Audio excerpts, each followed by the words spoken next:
you may think, why do I need a trust?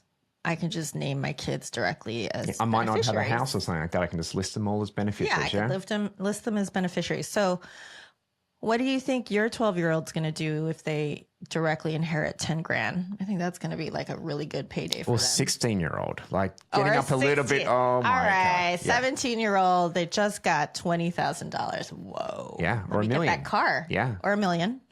Yeah, with no guide rails. Now, look, that's not to say that there's not some responsible teenagers out there who would probably, meet with a financial advisor and invest it and plan some long-term goals. Maybe they'd buy a Honda Accord versus a Ferrari. Yeah, that's right. Yeah, that's so responsible. there could be though. So Yeah. we shouldn't say that all of them won't. But I tell you now, a lot of them probably would just waste that money. And that's why I think in our job, we actually have clients coming in who do have concerns about their kids inheriting money at a younger age and then spending it.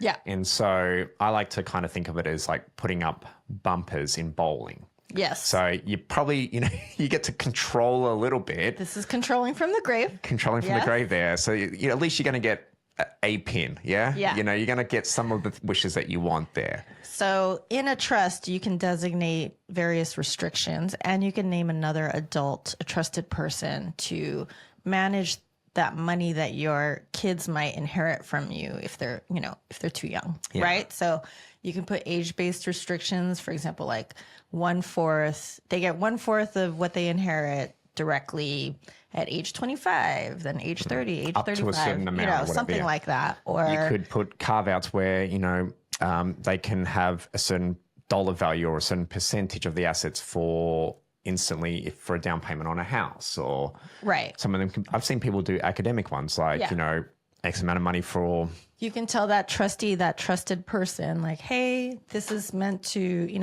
the age-based thing is just the money directly to them, but if they're going to go to college, use it for college or whatever other needs that they have, right? We've talked about needs before, so other needs to help them with, and you can give that trusted adult some parameters aside from the age-based stuff. Guardianship. So what is guardianship in the will? So guardianship is where you kind of like having someone basically be responsible for your children, yeah?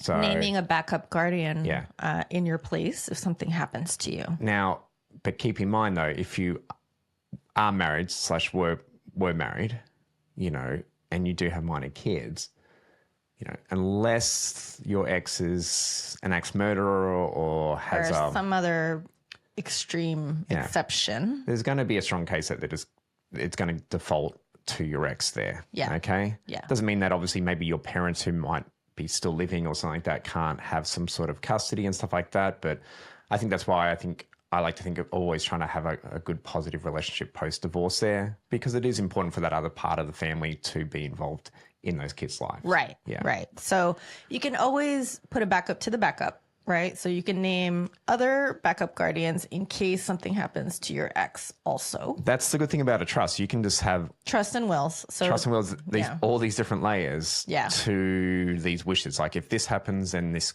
is what I want to happen. Yeah. Exactly.